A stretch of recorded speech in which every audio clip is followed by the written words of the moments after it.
უპირველეს ყოვლისა მინდა მადლობა გადავხადო საქართველოს პარლამენტის თითოეულ წევრს, რომელმაც ამ 2 თვის განმავლობაში ამ ძალიან მნიშვნელოვან ფულ დისკუსიაში მიიღო მონაწილეობა და გუშინ უკვე საბოლოოდ დაადასტურა ამ კანონპროექტის მიმართ მხარდაჭერა, მათ შორის პოლიტიკური ჯგუფ ევროპელ სოციალისტებს, რომელმაც ხარი დაუჭირეს ამ კანონპროექტს და მინდა მადლობა გადავხადო ქართულ ხალხს, რომელმაც ამ 2 თვიანი ეპოპეის განმავლობაში კიდევ ერთხელ აჩვენა ერთის მხრივ სიბრძნე, რომ არ აყვა იმ დეზინფორმაციულ შტურმს, რომელიც შიგნიდან და გარედან ორგანიზებულად მოდიოდა საქართველოს წინააღმდეგ და დაადასტურა თავისი მხარდაჭერა ჩვენი ქვეყნის დამოუკიდებლობის და სუვერენიტეტის გაძლიერების მიმართ. ეს კანონი თავის სათაურშივე აცხადებს თუ რა არის მიზანი. ეს კანონი თავის სათაურითვე გვაჩვენებს თუ რას უჭერენ მხარს ისინი, ვინც მხარი დაუჭირეს და რას ეწინააღმდეგებიან ისინი, ვინც მხარი არ დაუჭირეს.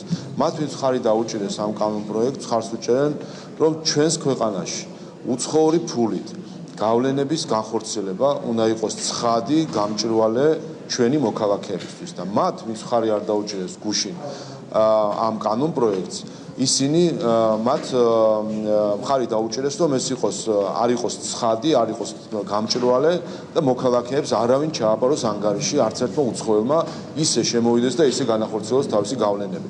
გუშინ ჩვენ ვნახეთ ოპოზიცია, მისი რადიკალური ნაწილი, რომელიც სულად დადგა უცხოური გავლენის მხარეს და არა ქართველი ხალხის მხარეს. ეს იყო ის წყალგამყოფი, რომელმაც კიდევ ერთხელ ნათლად აჩვენა, რომ ჩვენი რადიკალური ოპოზიცია სინამდვილეში იმართება გარედან და დგას უცხო ქვეყნების თუ ძალების მხარეს და არა საქართველოს და ქართული ხალხის მხარეს.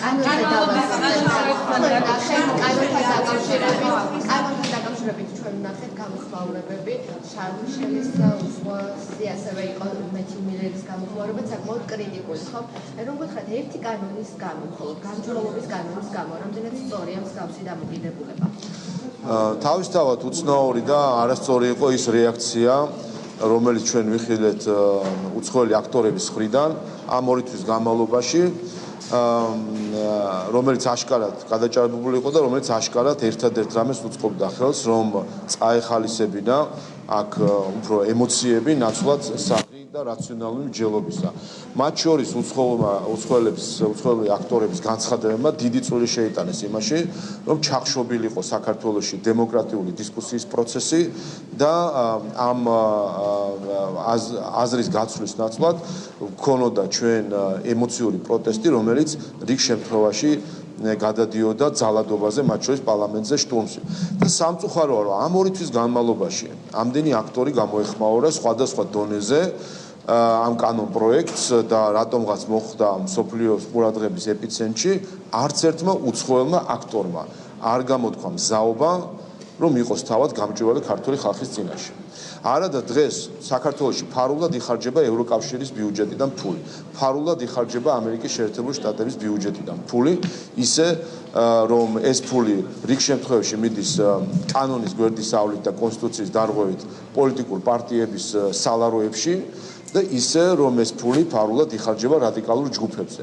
და არც ერთმა აქტორმა, არც ევროკავშირის სხვადასხვა წარმომადგენელმა, არც ამერიკის შეერთებული შტატების სხვადასხვა ფონდებმა არავინ ერთი სიტყვაც კი არ წამოწდა არავის ქართველი ხალხის წინაშე, რომ ისინი მზად არიან თავად იყვნენ გამჭვირვალენი ხალხის წინაშე, რაც გახლავთ საერთაშორისო ვალდებულება ყველა დონორისა და რაც გახლავთ მინიმალური სტანდარტი კეთილსინდისიერების. ამიტომ სამწუხაროა ჩვენ ეს რაც ვიხილეთ ამ 2 თვის განმავლობაში, არაგულწრფელი დამოკიდებულება საკითხის მიმართ, რიგ შემთხვევაში ქედმაღლური დამოკიდებულება ქართველი ხალხის მიმართ, რომ ქართველ ხალხს თითქოს რაღაცა არა სულფასოვანი ხალხი ვართ და ის რაც სხვას აქვს გამოწვევა, ის ჩვენთვის გამოწვევა თითქოს არ უნდა იყოს და სხვა თუ ზრუნავს ამ გამოწვევების ან უცხოური გავლენის საკითხების რეგულირებაზე, ქართველ ხალხს რატომღაც რაღაც არასულფასოვან ხალხად ხვდით ზოგიერთი და არ გვაქვს უფლება, რომ უცხოური გავლენის საკითხი მოვაწესრიგოთ საქართველოში.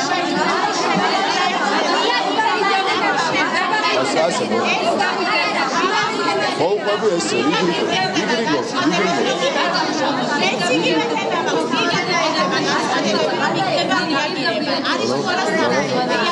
იქნება ამ ყველაფერთან დაკავშირებით.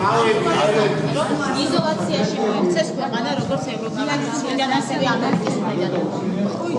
რა თქმა უნდა ეს აბსოლუტურად გაცდებოდა ნებისმიერ საღ აზრს დემოკრატიული ურთიერთობისა და ღირებულებისა, რასაც ჩვენ დასავლურ ღირებულებას ვუწოდებთ, თუ კი რომელიმე ქვეყანა თუ ორგანიზაცია ხალხს დასჯირდა იმის გამო, რომ ხალხს სურს, რომ მისთვის ნათელი, ცხადი და გამჭვირვალე იყოს უცხოეთიდან შემოტანილი ფული, რაში იხარჯება. წარმოუდგენელია. ნუ ასეთი რაღაცები ჩვენ შეიძლება ასეთი მოლოდინები გქონდეს ასე ვთქვათ, ისეთი რეჟიმებისგან, რომლებიც ცდილობენ უცხო ქვეყნებისზე დომინირებას. მაგრამ დემოკრატიულ სამყაროს მხრიდან ხალხის დასჯა იმის გამო, რომ მათ პრეტენზია აქვს, რომ უცხოური ფული რო იხარჯება, იცოდნენ ვისგან შემოდის ეს ფული და რაში იხარჯება, რა თქმა უნდა, ცდება საერთო წარმოდგენას ამ რეაგირებებზე. ერთადერთი რეაგირება, რაც ამ შემთხვევაში იქნებოდა ყველაზე სწორი და კეთილსინდისიერი, არის რომ როგორც დონორებმა, ისე მათ მიერ დაფინანსებულმა ორგანიზაციებმა შეასრულონ ამ კანონის დანაწესები, შეასრულონ ქართველი ხალხის ნება, რომლისთვისაც მათი განცხადებით ისინი ხარჯავენ ფულს და გააკეთონ ერთი უმარტივესი რამ, წელიწადში ერთხელ ქართულ ხალხს უთხრან, რომ ვისგან იღებენ დაფინანსებას, რაში ხარჯავენ ამ ფულს. აი ეს ერთადერთი მარტივი რაღაცა, რასაც აკეთებს 5000 საჯარო მოხელე, ჩემი ჩათვლით, რასაც აკეთებენ სახელმწიფო ინსტიტუციები, დაწესებულებები, პარლამენტი მათ შორის, როდესაც თქვენს ნებისმიერ ინფორმაციას გაწვდით და საჯარო არის ფინანსური საკითხები, რასაც აკეთებენ პარტიები, რომელიც არ ხარჯავენ ბიუჯეტის ფულს, ხოლო პარტიები, როდესაც ისინი ყოველ თეთრს მიღებულს და დახარჯულს საჯაროდ ხდიან საზოგადოებისთვის. ამიტომ დემოკრატიული კანონები უნდა აღსრულდეს, ხოლო დემოკრატიული კანონების მიღებისთვის ხალხი, რა თქმა უნდა,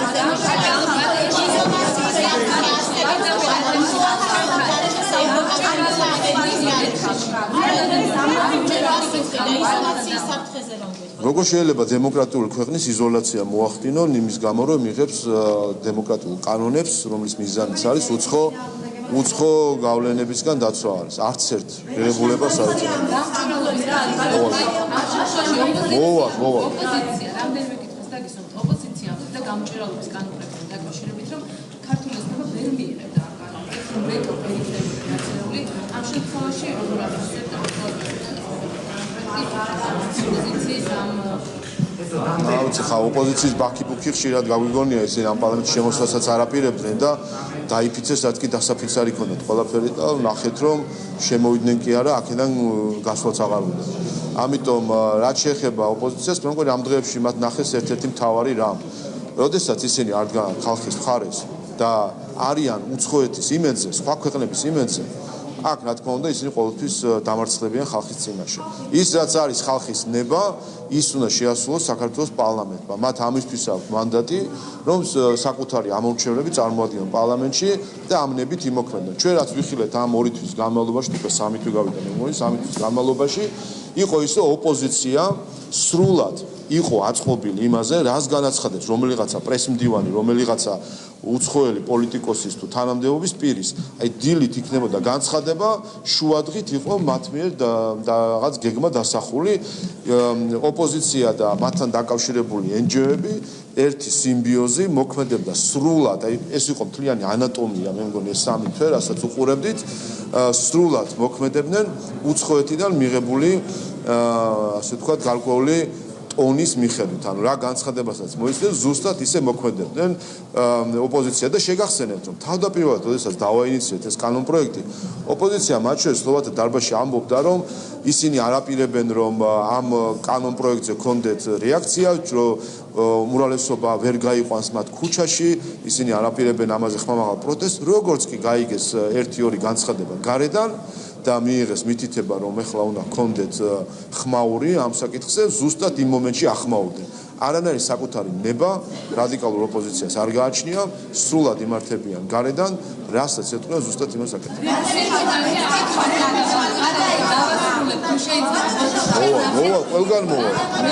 მიღების შემდეგ ჩვენ მეგობრებო კითხვა ამ პროექტის მიღების შემდეგ ეთერში მაქვს კანონპროექტი სიუჟეტის მიღების შემდეგ ჩვენ ნახეთ სცენაზე გასული ოპოზიცია კვლავ და ასევე სამთავრობოებთან მათი კოლაბორაცია ამ შემთხვევაში რას თავს ოპოზიციას შეიძლება სცენაზე უკვე ცხადად გახდეს და კონკრეტული მითითებებზე ამ კანონმა თავისი დანიშნულება ბევრი მიმართულებით შეასრულა, მათ შორის კიდევ ერთხელ გამჭვირვალობის მიმართულებით, გამჭვირვალე გახალდა საზოგადოებისთვის, რომ ოპოზიცია და NGO სექტორის ეს ნაწილი არის ერთი სიმბიოზი, რომელიც იმართება ერთი ხელით და ამ სიმბიოზის ერთიანი ნაციონალური მოძრაობის კვლავ ერთად თავმოყრა დაინახა ქართულმა ხალხმა ერთიანი ნაციონალური მოძრაობისა, რომლის შემადგენლობაში არიან როგორც თავად ეს პარტიები, ისე სალომე ზურაბიშვილი და მათთან დაკავშირებული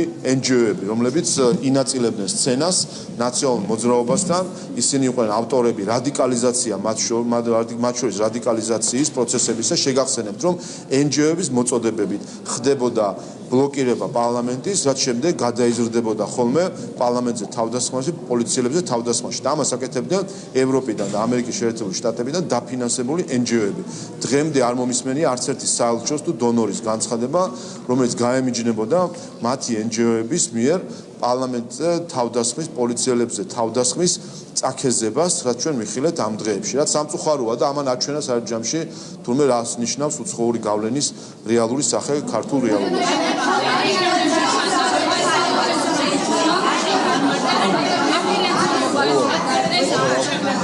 რამდენად ლოგიკურია სალომე ზურაბიშვილის ეს არასერიოზული სპეკულაცია არასერიოზულია კიდევ ერთხელ აჩვენებს რომ აბსოლუტურად აცდენილი არიან არა მხოლოდ ხალხის ნებას, არამედ რეალობას და ყოველ ჯერზე მიიღებენ აი ამ სურათს, რაც მათ მიიღეს გუშინ, კვლავ ექნებათ ფრუსტრაცია, იმედგაცრუება, დაღურემილობა, იმიტომ რომ არ მოქმედებენ ქართული ხალხის ინტერესებიდან გამომდინარე და ის ხელოვნური გეგმები, რასაც ჩაისახავენ ხოლმე და მათი უცხოელი მფარველები, რომლებიც არ იცნობენ, როგორც ჩანს, ჯერ კიდევ ვერ გაიცნეს ქართული ხალხი, ჩასჩურჩულებენ ხოლმე მათ ყურში, შემდეგ აღმოჩნდება, რომ არის აბსოლუტურად აცდენილი ქართული ხალხის ნებას, რეალობას და ბოლოს ვიღებთ აი იმ პუფებს, რომლებიც ჯერ არ შემოდიოდნენ პარლამენტში, მერე შემოვიდნენ და ეს დაქადნებები რამდენი გვინახავს, ამ კანონს ვერ მიიღებთ და ასე შემდეგ. მარტივი რამის გამო ისინი არ ფიქრობენ, ისინი არ დადიან ხალხში, არ არიან ქუჩებში, არ ელაპარაკებიან ადამიანებს და მათი ტკივილი და სიხარული არ აინტერესებთ. ისინი თავენ ტელევიზორს უყურებენ განცხადებებს სხვა ქვეყნებიდან რა მოდის, ამ განცხადებებს ზოგი პირდაპირ იგებს უცხო ენაზე, ზოგი ათარგმნებს და მე შემდეგ ამის მიხედვით ხდიან თავის დღის წესრიგის ნაწილად.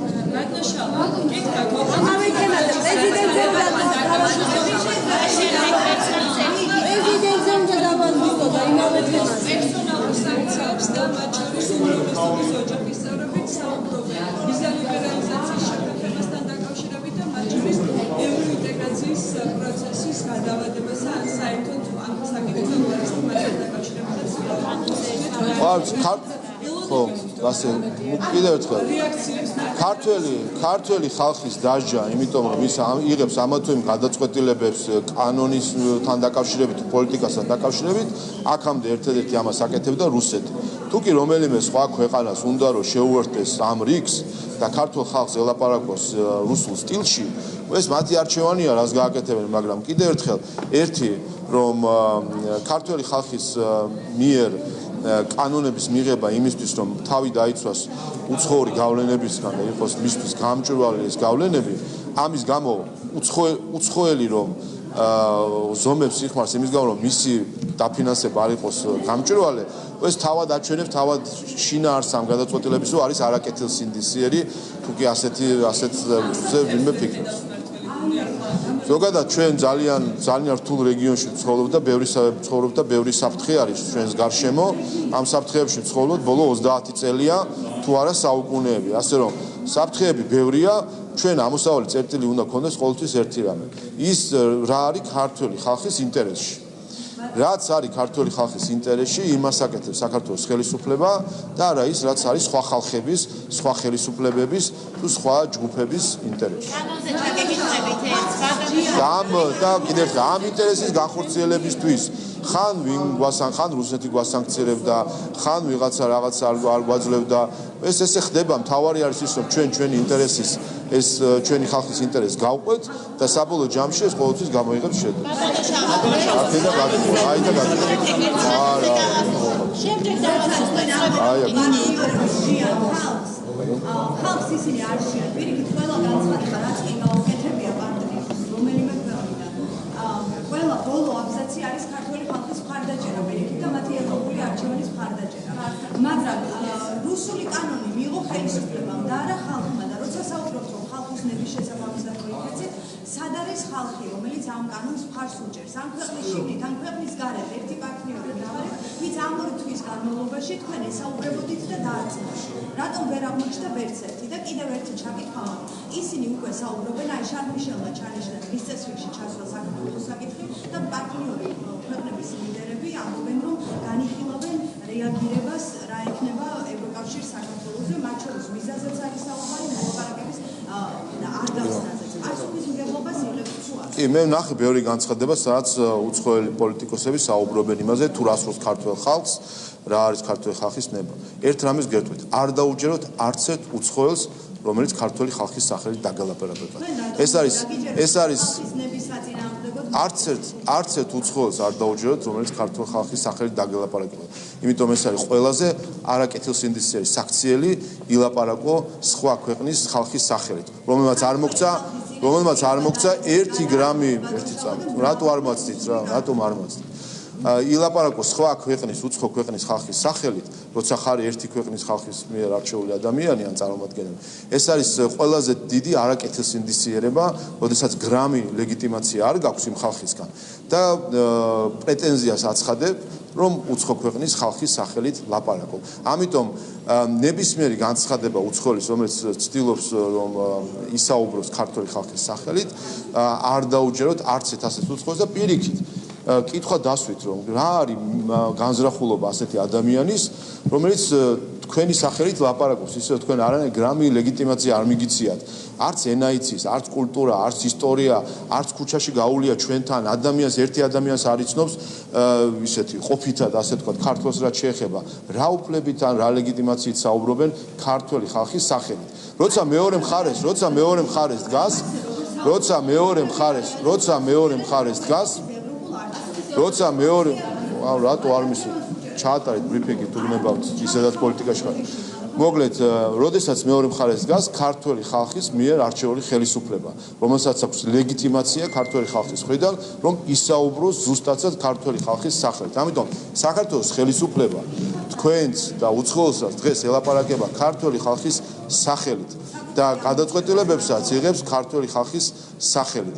რაც შეეხება ვისი სახელით, თლიანად საქართველოს სახელით ლაპარაკობს, ვინაიდან დემოკრატიული პროცესები ითვალისწინებს პროცედურას, როგორ მიიღება გადაწყვეტილებები, მათ შორის პარლამენტში, ჩვენ 3 თვე ვიმსჯელეთ ამ საკითხთან დაკავშირებით, ყველას ჰქონდა საშუალება, რომ საკუთარი მოსაზრება წარმოედგინა კრიტიკულიც, არაკრიტიკულიც და ამ მოსაზრებათა ჭიდილში საბოლოო ჯამში მიიღება გადაწყვეტილება ქართველი ხალხის სახელით. ეს კანონი მიღებული არის ქართველი ხალხის სახელით, ნებისმიერი უცხოელი, რომელიც აყენებს კითხვის ნიშნის ქვეშ ამას, ის კითხვის ნიშნის ქვეშ აყენებს დემოკრატიას როგორც ასეთს და ეს არის რუსული სტილი საკითხების მიმართ მიდგომისა, ამას რუსეთი აკეთებს უკრაინის მიმართ, როდესაც ამბობენ, რომ სინამდვილეში ხელისუფლება არ წარმოადგენს უკრაინელ ხალხს და თავისი სურვილით ასახელებს და ნიშნავს, თუ ვინ შეიძლება იყოს იმ ხალხის წარმომადგენელი. ეს არის რუსული სტილი, ჩვენ ეს გვინახავს, ჩვენს ქვეყანაზე გვინახავს ასეთი დამოკიდებულება, როდესაც გველაპარაკებოდა ხოლმე რუსეთის სხვადასხვა ხელისუფლება ქართველი ხალხის სახელით და გვეუბნებოდა, რომ ხალხი კარგია და ხელისუფლება არის ცუდი.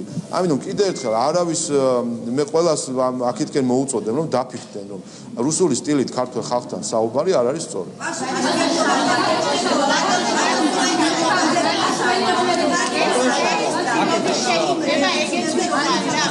ჩვენ ვართ პასუხისმგებელი იმაზე, რომ ყველა ჩვენი გადაწყვეტილება იყო, არის და იქნება ქართული ხალხის ინტერესში. ეს არის ჩვენი პასუხისმგებლობა. აქვე მაშინ ამ საკითხსაც ვიტყვი. ამას ასეთ საკითხზე კი არა. სამწუხაროდ ერთი კვირა გავიდა უკვე სტრასბურგის გადაწყვეტილების შემდეგ მიხეილ სააკაშვილთან დაკავშირებით.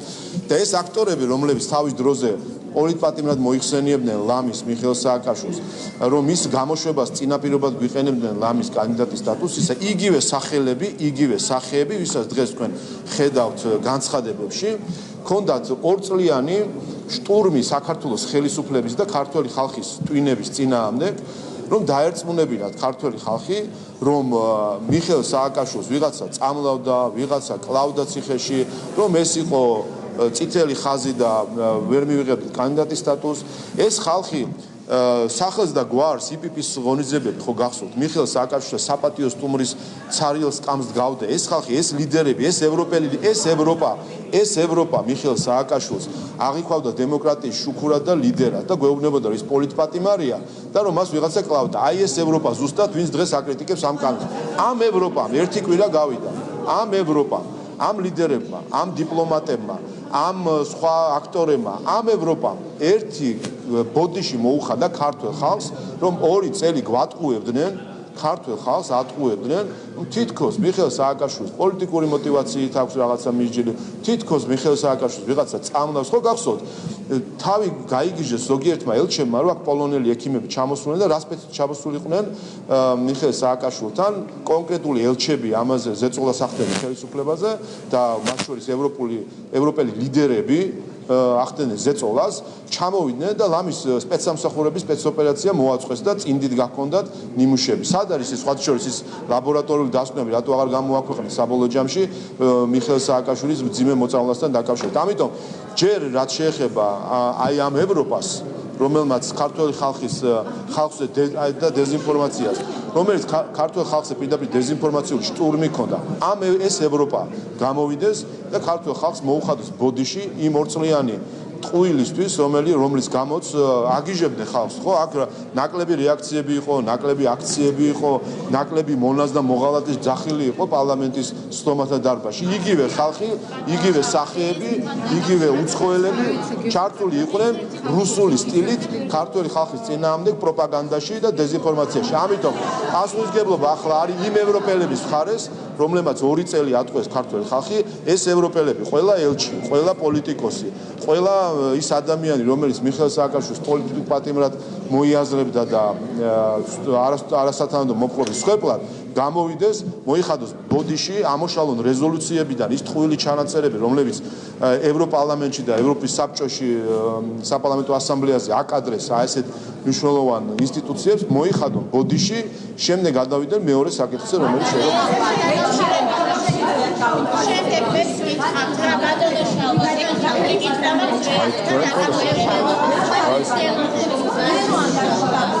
მოდი აი აქ და მე თქვენ მოვალ აუცილებლად აი მარტივი საკითხია უცებია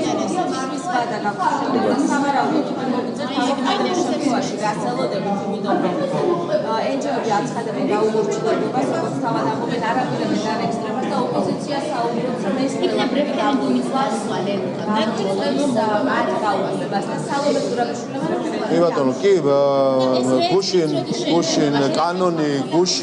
კანონი გუშინვე გადაიგზავნა პრეზიდენტის ადმინისტრაციაში, ასე რომ ველით ახლა ხელმოწერას, დიდი ალბათობით გასაგებია ხელს არ მოაწერს, შესაბამისად მე მოვაწერ ამ კანონს ხელს.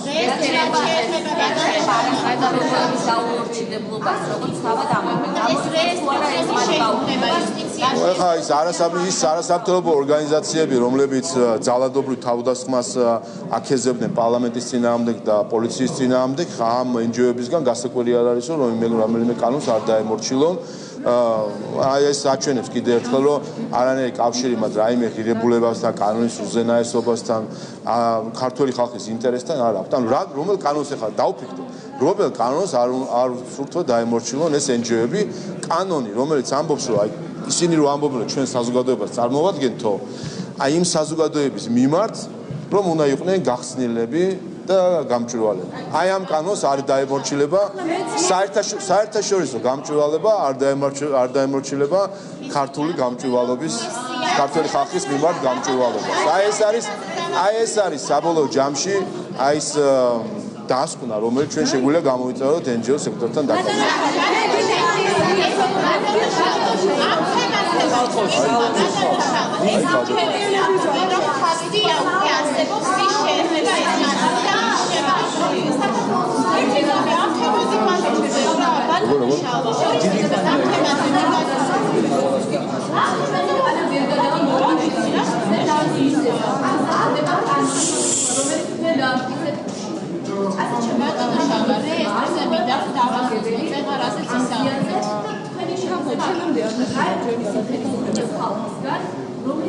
რომლის გადაწყვეტილების გამო შეიძლება ან ლიბერალიზაცია არის ინტეგრაციის შემდეგ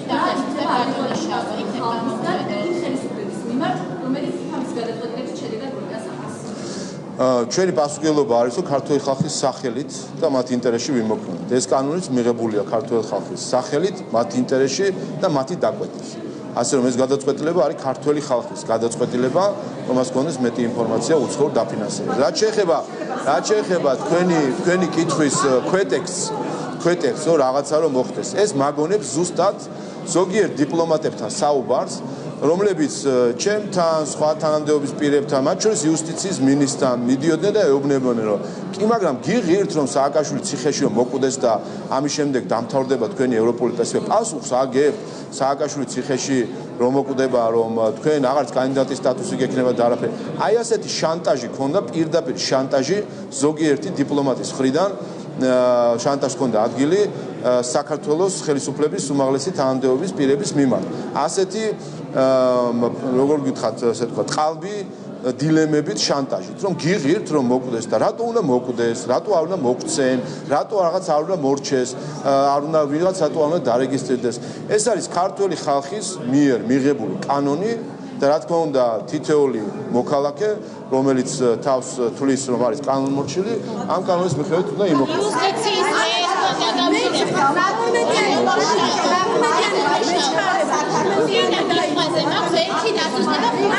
მივდივარ წინსე. ძალიან მეჩქარება ბატონო შალვა.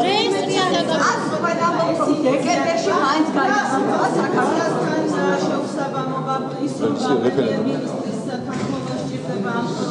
მე ზოგადად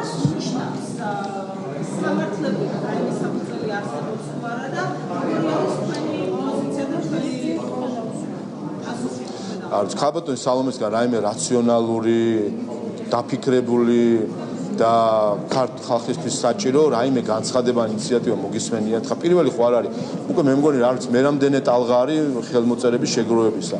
მასაც ქონდა, მე მგონი ოპოზიციასაც დაღალეს ეს ხალხი და კალმები დაღალეს ხელმოწერების შეგროვებით. ახლა არასერიოზულია. 26 ოქტომბერს არის არჩევნები. თუ ვინმეს რაიმეს იმედი აქვს, გამოვიდეს 26 ოქტომბერს არჩევნებზე და მიიღებს პასუხს საბოლოო ჯამში აი ამ ყველაფრისთვის, რაც აი 2-3 თვის განმავლობაში ქართულ ხალხმა ნახა, რომ ლამის მთლიანი ოპოზიცია, რომელიც ქართველი პოლიტიკოსები უნდა იყვნენ წესით და კონსტიტუციით და თეორიის მიხედვით, აღმოჩნდა ჩვეულებრივად უცხო ქვეყნის პოლიტიკოსები, რომელიც საქართველოში კბილებით იცავდნენ უცხო ქვეყნების ინტერესს.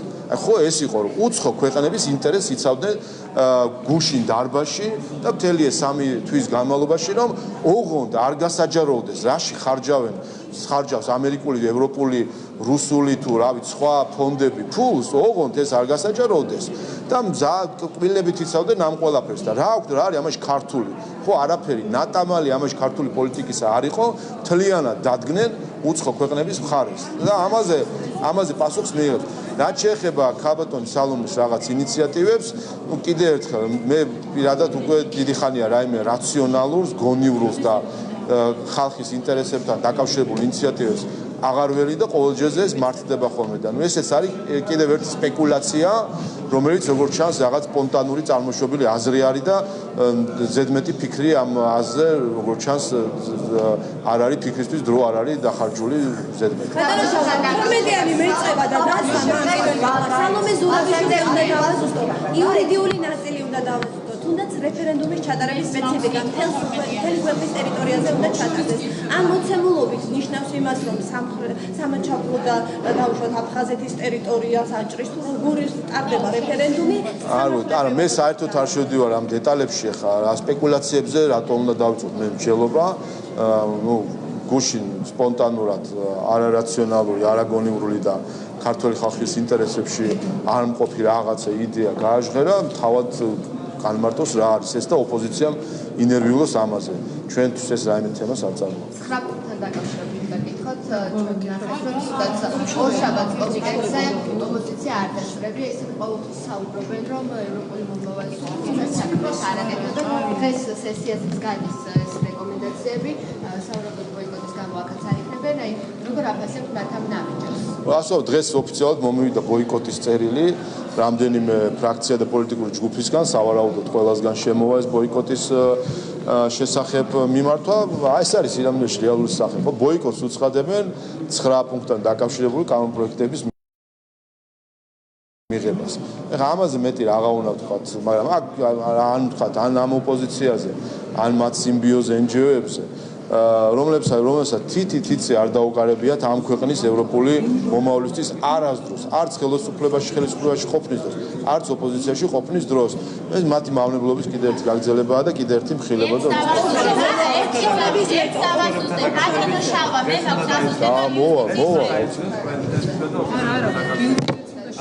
კინოგონადები ამბობენ, რომ მითნა ივანიშვილის გამოგონებო პარტიის კანონი და მისი ფუნება უნდა გაანადგუროს. რა პასუხებს მაგიური გაზრდა პასუხი არის თუ არ ვწდები რიცხვებიც არის 3000-ზე მეტი თუ არ ვწდები კომპანია არის რომელიც მოიქცევა ასეთ რეჟიმში ხო მოგეთ ეს კიდევ ერთხელ დადასტურდა მთლიანად რომ აბსოლუტურად ტყუილი დეზინფორმაცია იყო მათ შორის ზოგიერთი უცხოელი აქტორი ჩართეს აქაც იმიტომ რომ ნახეს ან სადაც კი არის ქართული ინტერესი ზუსტად იქ მთლიანად ირაზმება ხოლმე ოპოზიცია და ზუსტად იგივე უცხოელი აქტორები შეაშველებენ ხოლმე სიტყვას უცხოეთიდან. კერძოდ დეზინფორმაცია იყო თითქოს ეს არის იმისთვის რომ რაღაცა შავი ფული უცხოელების შავი ფული შემოვიდეს საქართველოში, რაც არის აბსოლუტური აბსურდი, იმიტომ რომ ეხება ქართულ კომპანიებს, ანუ იმ კომპანიებს, რომელიც საქართველოშიც არიან რეგისტრირებული და ამ კომპანიებს ეხება და არა ვიღაც კომპანიებს, რომელიც სხვა ქვეყნებში არიან რეგისტრირებული და უცხოელი კომპანიები არიან ამ მხრივ, ანუ ქართული კომპანიებს ეხება, რომელიც ამ კანონის ამოქმედებამდე არიან რეგისტრირებული, ეხება იმას, რომ ჩვენ ამ მეორე არის, რომ ახლა შეუძლია ყველა ამ კომპანიას თავისი აქტივები გადმოიტანოს საქართველოში, არაფერი არ იცვლება, ანუ თუ რაღაცა ეს სპეკულაცია შავი ფულები და ასე შემდეგ იყო და სანქცირებულები ახლად შეუძლია გადმოიტანოს ტექნიკურად ახლად შეუძლია ერთადერთი რაც შემოგვაქვს ეს არის წახალისების ესე ვთქვათ რეჟიმი იმისთვის რომ ჩვენ წავახალისოთ და გაუჩინოთ мотиваცია რომ გადმოიტანონ მათი აქტივები საქართველოში და ამისთვის ეჯერადად გათავისუფლებიან გადასახადიდან ამ ტრანზაქციის დროს, ასე ვთქვათ, ამ აქტივების გადმოტანისას. ასეთ წახალისების მეთოდებს სახელმწიფო იყენებს სხვადასხვა დროს, სხვადასხვა სფეროებში, პრივატიზების დროს მაგალითად, როდესაც შეღავათიანი პრივატიზება ხდება და ასე შემდეგ. წახალისება ვინაიდან ის ამონაგები, რომელიც შეიძლება კონდეს გადასახადს, არის გაცილებით დაბალი, რომელიც შედარებით იმასთან, რაც შეიძლება ჩვენ მოგვიტანოს ამ აქტივების საქართველოში გადმოტანამ, რაც ნიშნავს, ეს განთავსდება თუ თანხები არის განთავსდება საქართველოს ბანკებში და შესაბამისი რესურსია, ეს თანხები შემდეგ დაიხარჯება და ინვესტიციის რესურსი არის და ასე შემდეგ. ამიტომ ეს არის ერთ-ერთი ყველაზე მნიშვნელოვანი საქმე, რომელიც კეთდება და რა თქმა უნდა ეს ვეტო დაიწყო. იუსტიციის სამინისტროს რეესტრთან დაკავშირებით, როდის ველოდებით ამ რეესტრს და NGO-ები აკეთებენ განცხადებებს იმასთან დაკავშირებით, რომ უკვე შეიძლება ითქვას, რომ სია აქვს ქართველსებას, ვინ უნდა დასაჯოს და ვინ შეიძლება მოხდეს ამ რეესტრში. აი ამაზე რომ გითხრათ, რაიმე სია თუ არსებობს მართლგუნდში და ეს რეესტრი უკვე როდის იქნება? არ არის სია არ არსებობს კი არა, არ ვიცით. მთელი პრობლემა ის არის, გაუმჭვირვალობის რომ ისიც არ ვიცით, რამდენი ორგანიზაცია არის, ვინ რა დაფინანსებას იღებს ქართული ხალხისთვის, ეს არის აბსოლუტურად გაუმჭვირვალე და იდეაც ეს არის, რომ იყოს გამჭვირვალე. ახლა მას შემდეგ რაც ხელი მოიწერება კანონს, 60 დღე აქვს იუსტიციის სამინისტროს იმისთვის რომ თუ არ ვცდები 60 დღე არის იმისთვის რომ შეიმუშაოს შეიძლება 30 დღე ხარ მინდა შევწდე უბრალოდ შეიმუშაოს განქვემდებარი აქტები შეიქმნას მათ შორის ელექტრონული პორტალი რომელზეც უკვე მომხმარებელთა დარეგისტრება შეეძლებათ ამ ორგანიზაციებს და შემდეგ აი ხელმოწერიდან ნამდვილად 60 დღე არის უკვე, როდესაც ეს ორგანიზაციები უნდა დარეგისტრირდნენ და შემდეგ გარკვეული ვადა აქვს იმისთვის, რომ დოკუმენტაციები წააგდეს. მაშინ როგორ იგებთ, ვინ არიან ეს ორგანიზაციები, საიდან მოდიან? თუ არ დარეგისტრირებიან, მე რა ხდება? როდესაც არის ორგანიზაცია, რომელიც იღებს უცხოურ დაფინანსების გარკვეულ რაოდენობას და არეგისტრირდება, ამ შემთხვევაში იუსტიციის სამინისტრო თავად მიმართავს ამ ორგანიზაციას, დაარეგისტრირებს და მიმართავს შესაბამის ზომებს იმისთვის, რომ დაარეგისტრიროს. არჩევნების დასაზე უნდა გითხოთ, სალონეზურაშვილი ამბობს, ხალხს მოუწოდებს არჩევნები დაიცავითო. თქვენი თანაგუნდელები ამბობენ, რომ ერთი წამით თანაგუნდელები ამბობენ, რომ ოპოზიციის გამარჯვების იმედი არ აქვს და რევოლუციური სცენარისთვის ნიადაგს ამზადებს. როგორ აფასებთ? ჩვენ ბოლო 20 წლიანი ისტორია გვასწავლის, რომ ერთ-ერთი მისგანაც უნდა დავიცვათ არჩევნები, ეს არის ნაციონალური მოძრაობა და მათი მოკავშირე NGO-ები. 20 წელია ნაციონალური მოძრაობა ხელისუფლებაში ყოფნის დროს აყალბებდა არჩევნებს, ხოლო ოპოზიციაში ყოფნის დროს აყალბებდა პარალელურ დათვლებს და დასკვნებს არჩევნებთან დაკავშირებით. ეს გამოცდილება გვაქვს ჩვენ ბოლო არჩევნების შედეგადაც, ამიტომ 26 ოქტომბერს მნიშვნელოვანია ქართულმა ხალხმა თავისი არჩევანი დაიცვას ნაციონალური მოძრაობისგან და მათი მოკავშირე NGO-ებისგან.